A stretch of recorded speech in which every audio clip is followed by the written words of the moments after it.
Alright, hey guys. So today I'm gonna tell you guys about the first heartbreak I ever had. Like my first real heartbreak. We always think that every breakup is a heartbreak, but not every breakup is a heartbreak. Some breakups are good breakups, some breakups are mutual breakups. But a heartbreak is like, that one hurt. And it hurt for a while. It wasn't like, oh, we broke up because he cheated. It's like, will I ever move on past this type of heartbreak? So I started dating when I was in seriously dating when I was in the 7th grade. And the only reason why I'm saying 7th grade is because the person who truly and honestly broke my heart was someone I started dating in 7th grade. So we started dating at the end of 7th grade for me, end of 6th grade for him. So we went the whole summer. We talked on the phone, whatever. We didn't live by each other, so we couldn't see each other. Plus, we were still in middle school. We wasn't doing nothing. So we would talk on the phone all summer, and then when we got back to school, which was 7th grade for him, 8th grade for me, we were, still together, hanging out, kicking it at school, whatever. Same shit, middle school crush thing, whatever. So in the 8th grade, for 8th grade for me, we ended up breaking up in the middle of the school year, because he went to another school. But still, I liked him so much that I remember, I used to leave school and I would go up to his school, just to see him. That's how real this crush was, and I'm only in the 8th grade. So I remember, my 9th grade year, I moved to Lancaster. So I had long distance calling, but he didn't. So I would always call him, but he couldn't call me because, like I said, they didn't have long distance calling. So it would be if I called him and he wasn't there, we just didn't talk that day because, he couldn't call me back. And I wasn't going to blow up the phone because, again, he was in middle school. I'm only in the 9th grade, whatever. So that didn't work, obviously. So my 10th grade year, I moved back to LA. Or no, you know what? It's funny. So one of my 9th grade year, I came to LA, and he used to live on my auntie's street. And I was at my auntie's house, and I seen him walking down the street, and I was like, oh my God. My eyes, when you really like somebody, your eyes light up. You're like, oh my God. And so I'm like, oh my God, I'm so happy to see you, put your number in my phone. And I remember his name in my phone was stored under my first love. And I was like, I don't even know what love is. I'm only in the 9th grade, but I knew I really cared about this person. So he's like, wait, what? Does that say wrong? And I'm so embarrassed because I forgot that his name was stored in my phone under that. So when he put his number in there, I was just like, oh my God. So anyways, I moved back to LA 10th grade year, and we started talking again. And like I said, of course it didn't work because he was at a different school than me. I'm at a different school. By now his life has kind of turned into, his life. And I just remember every homecoming game, he would come to the homecoming games, and I'd be like, oh, I'm gonna see him. And I would see him at every homecoming game. And I used to try to find him on Facebook and MySpace and all this other stuff just to communicate with him. And I don't know, one day I seen him at a homecoming game, and I was scared to tell him how I really felt. And now don't get me wrong, in between this I am dating, but it's not him, so I remember one day I reached out to him on MySpace, and I sent him this long ass message about how I really because this was after I graduated high school. So I sent him this long message about how I honestly go up to the homecoming games just to see if he's gonna be there. I've never met anyone who I really want to be with more than him. And I remember, he wasn't a social media person, so he didn't check his messages or check MySpace like that. And I remember maybe a month went by, and he finally read my message, and he gave me his number. And I was like, yes, baby, I'm in the game. I'm gonna get him back. And I did. Like, I got him back. I met his mom, you know, finally. After all these years, like, you know, I finally met his mom. He met my mom. He met my family, you know. I met, you know, some of his family. Like, we were together.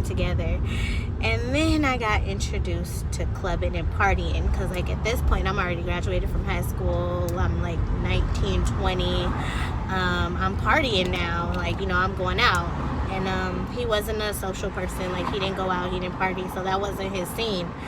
So he didn't like it. And then I remember I got introduced to alcohol. And once I got introduced to alcohol, it became a whole, you know, I was fresh with alcohol, so I didn't know how to drink. So, you know, I lashed out majority of the time, blacked out, didn't know how to be drunk, and he didn't like it. You know, he was ready to settle down, get married, and have kids. And I was a sheltered kid. Like, my mom didn't let me go to parties when I was younger. She didn't let me hang out with my friends outside of school. If we did go to anything, she would pick me up, drop me off. So I was really like a sheltered kid. So when I turned 19 and I graduated from being a medical assistant, like, I went out, I partied, and I liked going out partying. I liked it, having my freedom. And he didn't like it, you know, because, like I said, he was ready to settle down, get married, have kids. And I was just like, my life is just starting. Like, I've graduated college, you know, I've graduated high school. Like, I'm just now finding myself. Like, I want to experience life, I want to go out, and I want to party. And we clashed on that, because, you know, like I said, he wasn't a partier and I was now. So our lives clashed a little bit about that. And I remember we broke up a couple of times in the process, but we never, like, you know, never stopped talking. And I remember I was like, we're gonna take a break, like a 6-month break. I was like, in this 6 months, and the only reason why I said 6 months is because, you know, he was, you know, dealing with other girls, as well as, you know, I was dealing with other guys, but we were still trying to make it work. And I was like, you know, we're gonna take a 6-month break. I was like, and in that 6 months, if you move on or I move on, then it means that we're really not meant to be with each other. And we did, you know, and we tried to get back together. And I just remember, like, some girl texting me from his phone, like, you messed up, I got him now. And I was like, okay, cool. Like, you know, like, I said that in the beginning, like, if, you know, you move on or I move on, then it wasn't meant for us to be together. But at the same time, in the back of my mind, ladies, don't ever do this. Don't ever feel like, guys too, don't ever feel like somebody is always going to be there. When I started partying, I turned into a different person. I didn't like the person that I turned into. I don't like the person that I'm thinking right now that I knew I turned into. And the problem is, I always thought that he would be there. No matter what I did to him, I thought he'd always be there. And when he met this girl, she was ready for everything that he was ready for. And just like that, he was gone. And it wasn't until one day I went to his mom's house, and his mom was like, yeah, you know, she's pregnant. And I was like,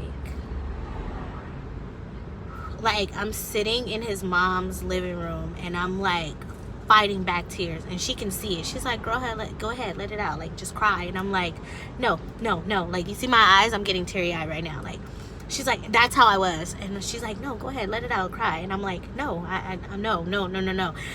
And when I got in my car, I broke down. Like, I remember, like, you would have thought that, oh shit, like, I'm really crying. You would have thought that I was fucking in Baby Boy. Remember when she was like, Jody, don't let me no more, and she broke down crying in the car? Like, that was me. Like, and I think it was raining too. Like, that was me. And I like instantly called my homegirl and was like, we need to go out and have drinks because I don't know what to do. I don't know what to do. And like, she's like, girl, what's wrong? What's wrong? And I was like, he's having a baby. And she was like, oh my God, come over, like, let's go. And you know, that was my first heartbreak. Like, my first real heartbreak was, I think I was 19 or 20. Oh, look, I really started crying. 19 or 20. That was my first real heartbreak. And ever since then, I always put in my head, like, never ever think that somebody is always going to be there, because when they get tired, they know when they're tired. And once they get tired and they move on and they find somebody who matches exactly who they are and what they want, then you gotta let it, you know, gotta let it ride. And it's crazy because even with the baby and the being together, I always was like, if he ever came back into my life, I don't care who I'm with or what I'm doing. If I'm not married, I'm going back. And years later, he did come back. And I didn't want him. I didn't want him because I wanted him for her. I knew that she was the one person that obviously made him happy. That was the one person he wanted to be with. And for whatever reason, he probably was just lashing out. He probably thought that for 1 second he could rekindle something, and I didn't want it. If anything, I wanted my friend back, but I had to let that go too, because sometimes you can't be friends with an ex. It just doesn't work, because you're always gonna repeat and recycle things from you guys' past. Like, oh, I remember when we used to do this, and I remember when we used to do that. And it's like, you can't keep bringing up old stuff when you've moved on to something newer and better. And sometimes it's not always better. Sometimes it's just what's right or what you're fighting for. So the message behind this story, guys, is to just don't always feel like somebody is going to be there. Like, you know, like you cheat on your girlfriend, she takes you back, and you're like, whatever, she's always going to be there. Or, oh, we have kids together, so she's always going to be. People get tired, people move on. So thanks for watching.